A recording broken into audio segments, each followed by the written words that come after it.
اللہ پاک یہاں کیا تشبیہ دے رہے ہیں، کیا کہہ رہے ہیں مجھے بتاؤ نا۔ جیسے یہود اپنے بچوں کو جانتے ہیں، اے محمد صلی اللہ علیہ وسلم اس سے زیادہ آپ کو پہچانتے ہیں۔ تمہارے نزدیک یہ تشبیہ ہے تو پھر کھل کر بیان کرو کہ معاذ اللہ، جس طرح تمہارے اکابر نے اللہ کے نبی کی توہین اور گستاخی کی ہے، معاذ اللہ اسی طریقے سے قرآن کریم میں اللہ کے نبی کی اللہ نے توہین کی ہے، معاذ اللہ۔ یعنی کہا معاذ اللہ، نبی علیہ السلام کے جیسا علم غیب تو جانوروں کے پاس بھی ہے، پاگلوں کے پاس بھی ہے، معاذ اللہ۔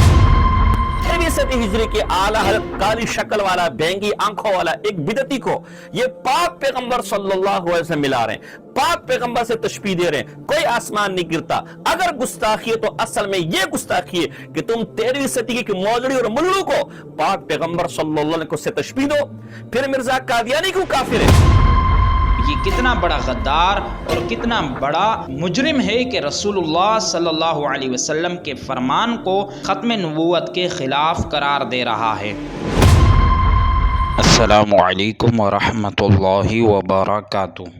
معزز سامعین، آج ہم ایک انتہائی اہم اور سنگین موضوع پر بات کرنے جا رہے ہیں کہ حالیہ دنوں میں ساجد خان نقشبندی نے منظور مینگل اور اپنے اکابرین کی گستاخیوں کو بچانے کے لیے 27 منٹ پر مشتمل ایک کلپ بنایا، جس میں جناب نے بہت سے حوالے دیے جو کہ سراسر بے بنیاد اور جھوٹے ہیں۔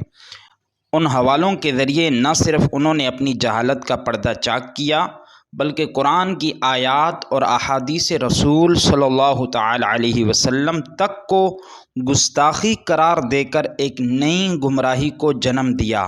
لیکن ہم گفتگو کو مختصر کریں گے، صرف چند اہم اور واضح خیانتوں اور جہالتوں کا پردہ چاک کریں گے تاکہ آپ کو ایک چاول سے پوری دیگ کا اندازہ ہو سکے۔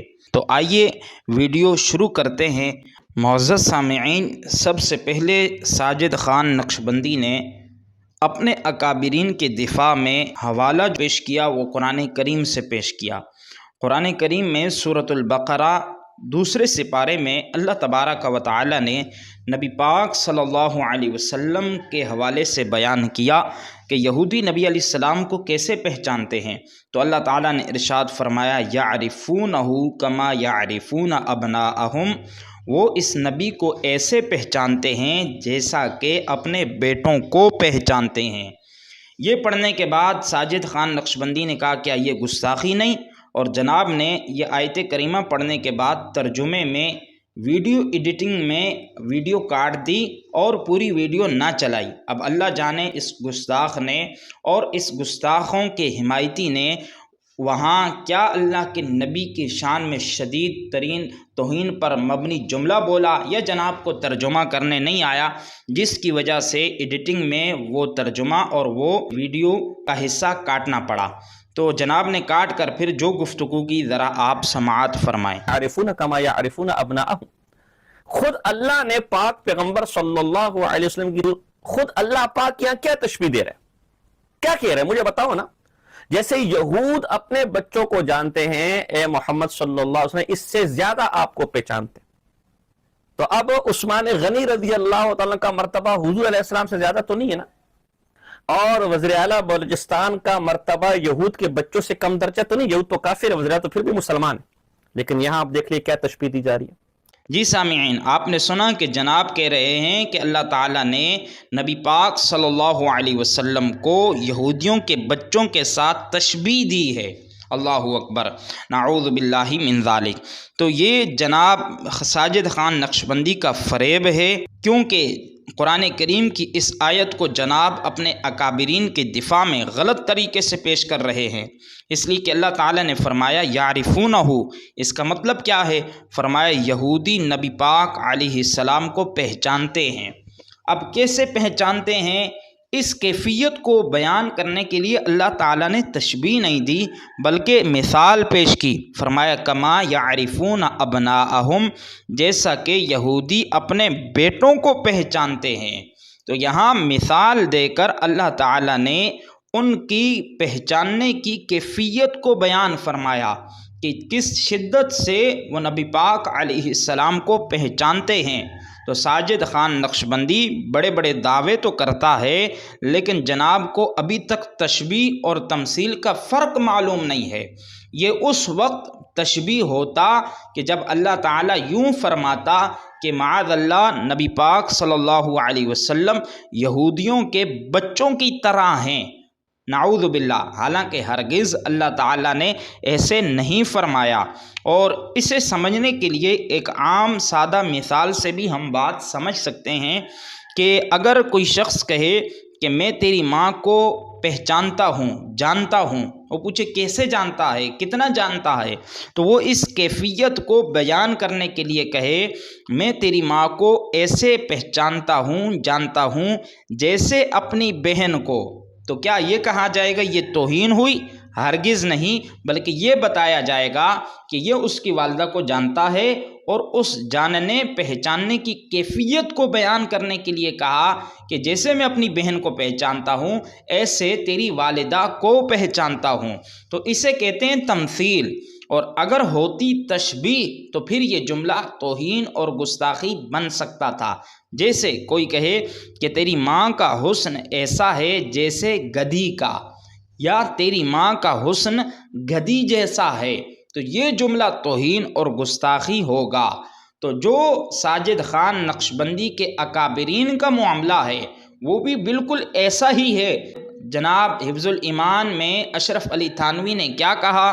معاذ اللہ، اس نے نبی پاک صلی اللہ علیہ وسلم کے علم غیب کو جانوروں، پاگلوں اور بچوں کے ساتھ تشبیہ دی اور کہا کہ جو بعض علوم غیبیہ نبی علیہ السلام کو حاصل ہیں، تو کہا اس میں حضور ہی کی کیا تخصیص، ایسا علم غیب تو زید بکر بلکہ ہر سبی، مجنون، جمیع بہائم اور حیوانات کو حاصل ہے۔ تو یہاں تو معاملہ یہ ہے، اسے کہتے ہیں تشبیہ، اور قرآن میں بیان ہوئی تمثیل۔ لیکن ساجد خان نقشبندی نے اپنے اکابرین کے دفاع میں اور اکابر پرستی میں اس حد تک گزر گیا کہ کہا دیکھو قرآن میں اللہ نے یہودیوں کے بچوں سے نبی پاک علیہ السلام کو تشبیہ دی ہے، اور آگے جا کر جب علماء اہل سنت کے حوالے پیش کیے وہاں بھی تمثیل تھی، اسے تشبیہ بنا کر کہا دیکھو یہ تشبیہ ہے لہذا گستاخی ہے۔ 13ویں صدی ہجری کے اعلیٰ حضرت کالی شکل والا، بینگی آنکھوں والا ایک بدعتی کو یہ پاک پیغمبر صلی اللہ علیہ وسلم ملا رہے ہیں، پاک پیغمبر سے تشبیہ دے رہے ہیں۔ اگر گستاخی ہے تو اصل میں یہ گستاخی ہے، اگر گستاخی ہے تو اصل میں یہ گستاخی ہے کہ تم 13ویں صدی کی موزڑی اور ملو کو پاک پیغمبر صلی اللہ علیہ وسلم سے تشبیہ دو، پاک پیغمبر صلی اللہ علیہ وسلم سے تشبیہ دو۔ یعنی اس نے مانا کہ جب اللہ کے نبی کو رذائل کے ساتھ تشبیہ دی جائے گی تو اللہ کے نبی کی توہین ہوگی۔ تو جناب آپ نے جو اس آیت کریمہ میں یہ دعویٰ کیا کہ معاذ اللہ اللہ تعالیٰ نے نبی پاک علیہ السلام کو یہودیوں کے بچوں کے ساتھ تشبیہ دی ہے، تو ہم تو کہتے ہیں تشبیہ نہیں ہے، تمثیل ہے، اور اس کی وضاحت میں کر چکا ہوں۔ لیکن تمہارے نزدیک یہ تشبیہ ہے تو پھر کھل کر بیان کرو کہ معاذ اللہ، جس طرح تمہارے اکابر نے اللہ کے نبی کی توہین اور گستاخی کی ہے، معاذ اللہ اسی طریقے سے قرآن کریم میں اس آیت کریمہ میں بھی اللہ کے نبی کی اللہ نے توہین کی ہے، معاذ اللہ۔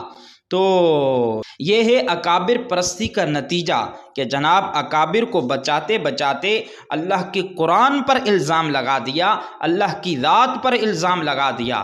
اور اگر جناب کہتے ہیں نہیں یہاں گستاخی اور توہین نہیں ہے تو پھر جناب اس بات سے توبہ و رجوع کریں کہ یہاں پر تشبیہ ہے۔ اگر تشبیہ ہے تو تمہارے مطابق بھی یہاں معاذ اللہ توہین بن رہی ہے۔ معزز سامعین، دوسرا اعتراض ساجد خان نے حدیث پاک سے پیش کیا۔ معزز سامعین، سب سے پہلے آپ ساجد خان نقشبندی کی وہ گفتگو سماعت فرمائیں، پھر میں آپ کے سامنے وہ حدیث پاک پیش کر کے اس کی وضاحت پیش کرتا ہوں۔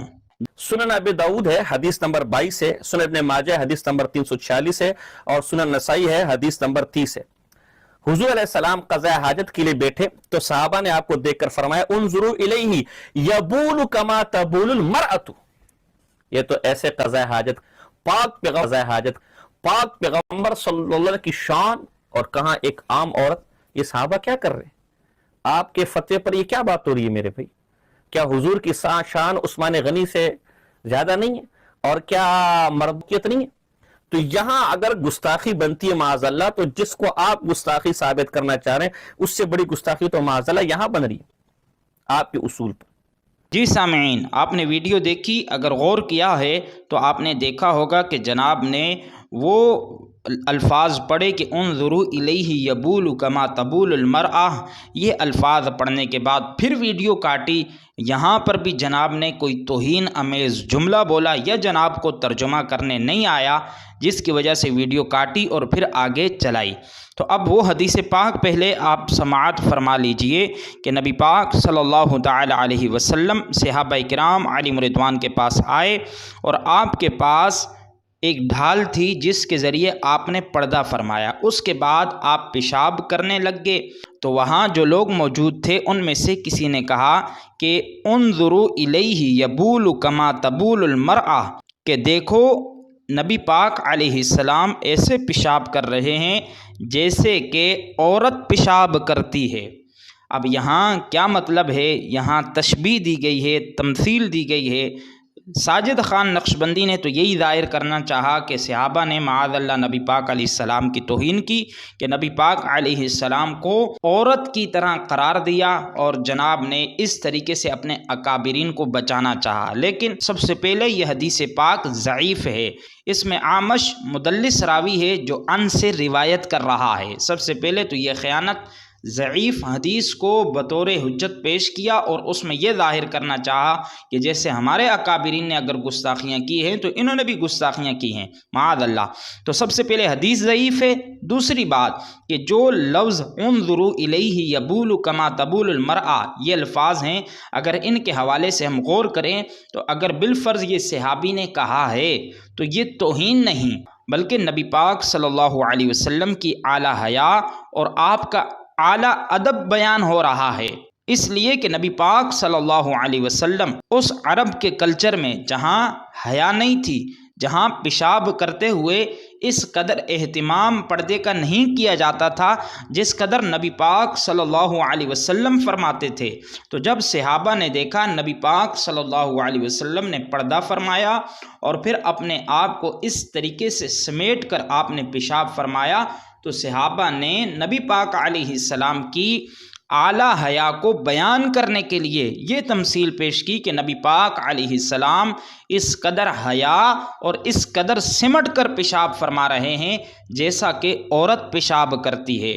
تو لہذا یہاں نبی پاک صلی اللہ علیہ وسلم کی ذات کو کسی عورت کی طرح قرار نہیں دیا جا رہا، بلکہ آپ کی اعلیٰ حیا اور آپ کی پیشاب کرنے کی کیفیت کو بیان کرنے کے لیے عورت کی مثال دی جا رہی ہے تاکہ لوگ سمجھ جائیں عورت پیشاب کرتے ہوئے جس طرح حیا کرتی ہے اس سے کئی گنا زیادہ اللہ کے نبی صلی اللہ علیہ وسلم حیا فرماتے ہیں اور اپنے آپ کو سمیٹ کر بول مبارک فرماتے ہیں۔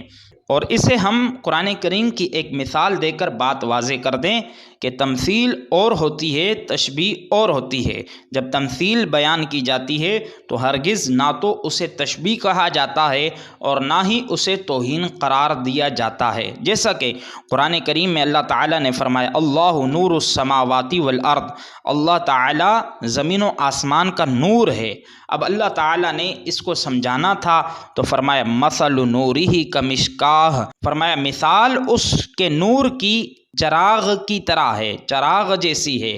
تو لہذا یہاں اللہ تعالیٰ نے تمثیل دے کر بتایا کہ اللہ تعالیٰ زمین و آسمان کا نور ہے، مثال کے طور پر کمشکات کا ذکر فرمایا۔ اور ایسے ہی جہاں جو پہلے میں ذکر کر چکا ہوں کہ یعرفونہ کما یعرفون ابناءہم، وہاں بھی اللہ تعالیٰ نے یہودیوں کی پہچان کی کیفیت کو بیان کرنے کے لیے مثال بیان فرمائی کہ جیسا کہ وہ اپنے بیٹوں کو پہچانتے ہیں۔ تیسرا حوالہ اور تیسرا اعتراض ساجد خان نقشبندی نے تاج الشریعہ کا ایک فتویٰ پیش کر کے کیا، اور وہ فتویٰ یہ ہے کہ سوال ہوا کہ زید ہے وہ کہتے ہیں جس نے اعلیٰ حضرت کی زیارت کی اس نے نبی پاک صلی اللہ علیہ وسلم کی زیارت کی، تو یہ کیسا ہے؟ تو تاج الشریعہ علیہ رحمہ نے جواب دیا کہ زید کا قول اس حدیث پاک کے موافق ہے کہ نبی پاک صلی اللہ علیہ وسلم نے ارشاد فرمایا من زار عالما فقد زارنی، جس نے عالم کی زیارت کی تو تحقیق اس نے میری زیارت کی، میرا دیدار کیا۔ اب یہ فتویٰ تاج الشریعہ کا پڑھنے کے بعد جناب ساجد خان نقشبندی نے کیا تبصرہ کیا، ذرا ملاحظہ فرمائیں۔ روشنی میں قول زید صحیح ہے۔ 13ویں صدی ہجری کے اعلیٰ حضرت کالی شکل والا، بینگی آنکھوں والا ایک بدعتی کو یہ پاک پیغمبر صلی اللہ علیہ وسلم ملا رہے ہیں، پاک پیغمبر سے تشبیہ دے رہے ہیں، کوئی آسمان نہیں گرتا۔ اگر گستاخی ہے تو اصل میں یہ گستاخی ہے کہ تم 13ویں صدی کی مولوی اور ملو کو پاک پیغمبر صلی اللہ علیہ وسلم سے تشبیہ دو۔ پھر مرزا قادیانی کیوں کافر ہے؟